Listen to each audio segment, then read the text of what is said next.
자, 같이 보도록 한번 할게요.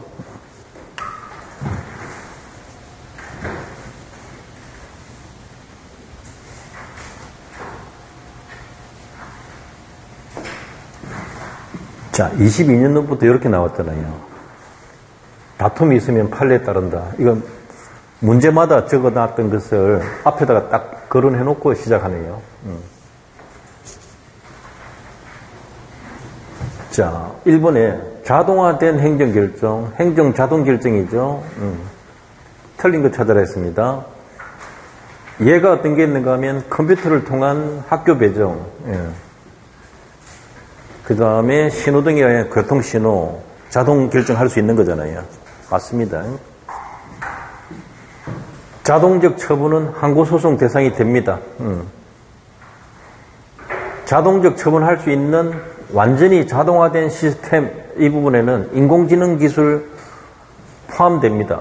이건 법 조문에 있습니다. 않는다가 틀린 거예요. 행정기본법 20조에 있습니다. 7월 초에 가서 행정기본법을 한번 해야 되겠다 생각도 드네요. 자, 행정기본법은 재량행위에 대해서는 자동처분 됩니까? 안 됩니까?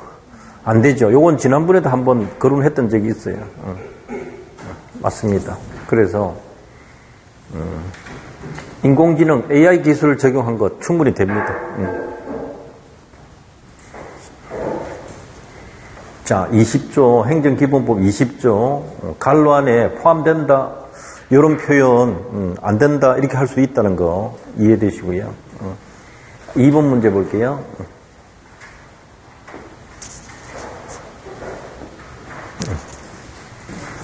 법치 행정원칙. 이것도 행정기본법에 있는 거잖아요. 과거에는 판례로 만들어졌지만 지금은 이제 기본법에 다 들어가 있거든요. 옳지 않은 것. 국민의 기본권 관련해서 중요성을 가질수록 공개 토론의 필요성, 상충하는 이익 사이의 조정 필요성, 그게 클수록 누가 더 법률로 만들어야 됩니까? 의회가 법률로 국회가 법률로 직접 만들어야 할 필요성은 더욱 정대된다. 맞습니다. 이거 지난번에 한번 출제했던 질문이에요. 대법원 판결문에 1번만 딱 가져온 거죠. 제가 그거 찾아놨습니다.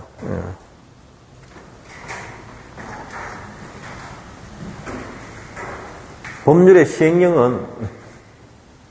시행령은 대통령령이죠.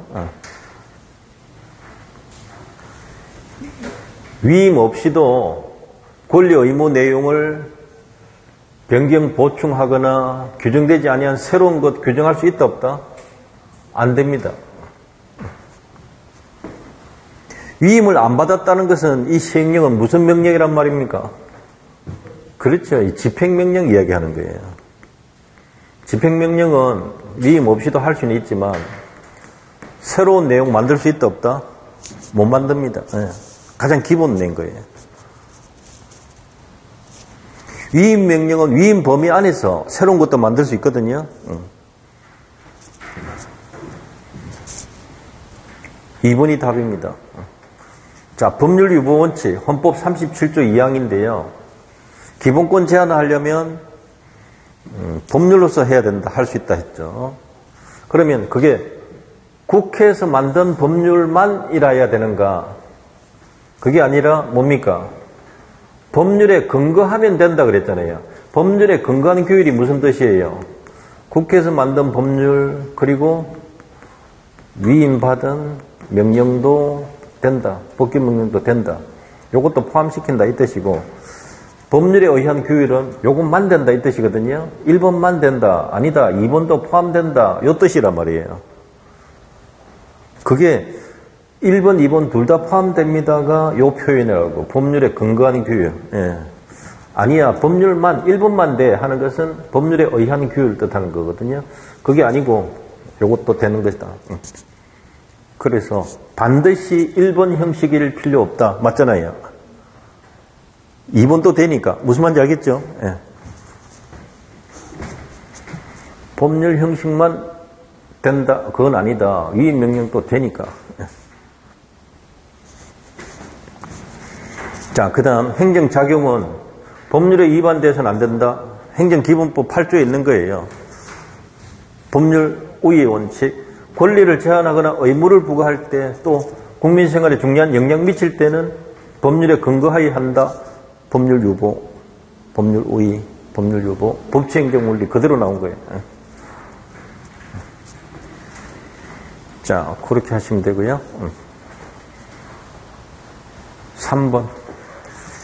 행정입법의 사법적 통제. 사법적 통제는 뭘 뜻합니까? 법원. 행정입법에 대한 법원이 심판할 수 있는가? 이런 뜻이란 말이에요. 이해되죠? 사법적 통제란 말은 법원이 심판 대상으로 할 수 있는가? 자, 보세요. 행정입법 부작위는 부작위 이후 확인 소송 대상이 된다, 안 된다? 여기 틀렸잖아요. 이거 지금 3년, 4년 연속해서 계속 나오고 있잖아요. 이거 틀리면 안 돼요. 자, 한 번 더 설명드릴게요. 소송 대상은 뭡니까?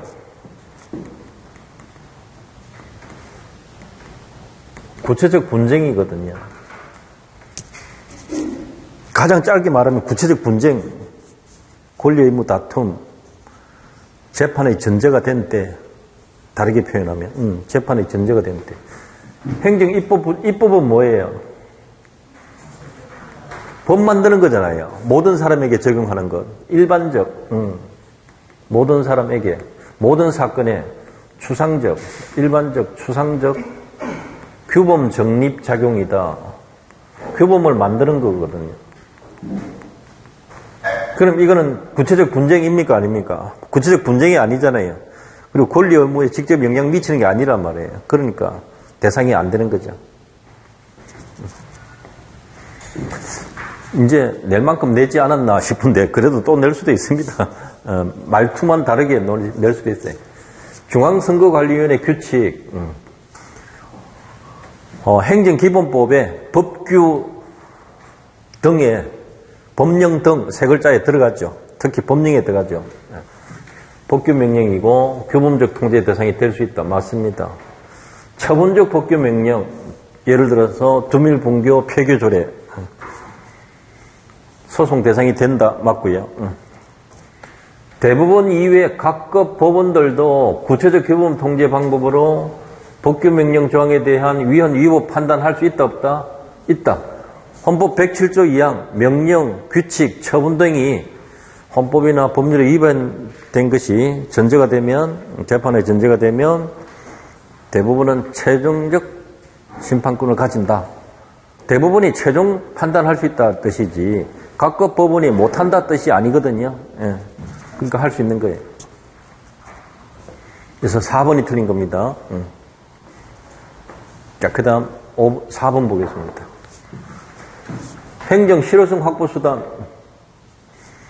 자, 이것은 이제 대집행이라든지 이행강제금이라든지 직접강제라든지 강제징수라든지 이런 것을 거론하면 되죠. 자, 여러분 가상금은 세금이라 했습니까? 연체이자라 했습니까? 이자니까 날짜 되면 당연히 생기는 거잖아요. 몇 프로, 하루에 몇 프로 이렇게 생긴단 말이에요. 그러니까 이 부분은 처분이다 아니다? 아니잖아요. 법령상 당연히 생기는 거거든요. 지연손해금이다. 지연손해다. 즉 다른 말로 하면 연체이자란 말이에요. 지연손해가 법적인 표현이고요. 연체이자라는 말은 일반적으로 쓰는 말이고 사실은 이자가 아니에요. 손해배상이죠. 그 다음에 이제 지방자치단체 공무원이 자치단체 고유 자치사무 수행하던 중 도로법 위반한 겁니다. 자, 이거 압축 청소차,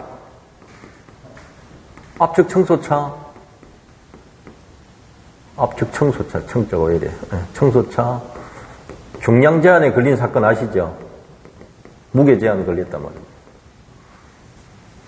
이거는 처벌 대상 됩니까? 안 됩니까? 자치사무는 처벌 대상 됩니다. 국가사무는 안 된다 했잖아요. 그 두 가지밖에 없는데 뭐. 자치사무는 자치단체로서 처벌 대상이 됩니다.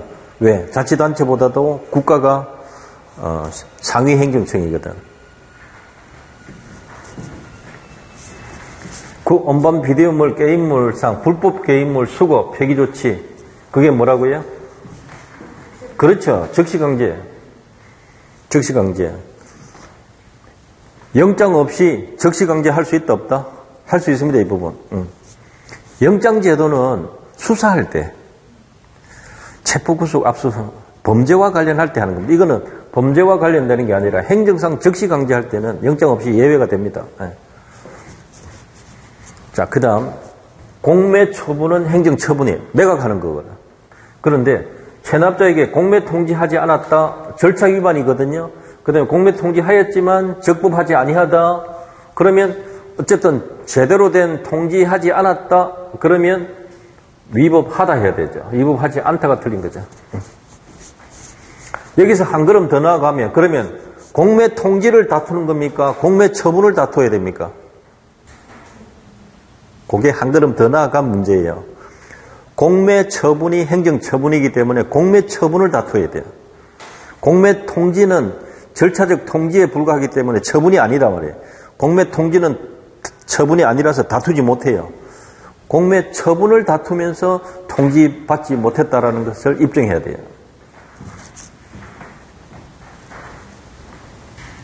자, 보세요. 이게 2008년 전원합의체 판결이잖아요. 4번이. 예. 그 다음에 요것도 보세요.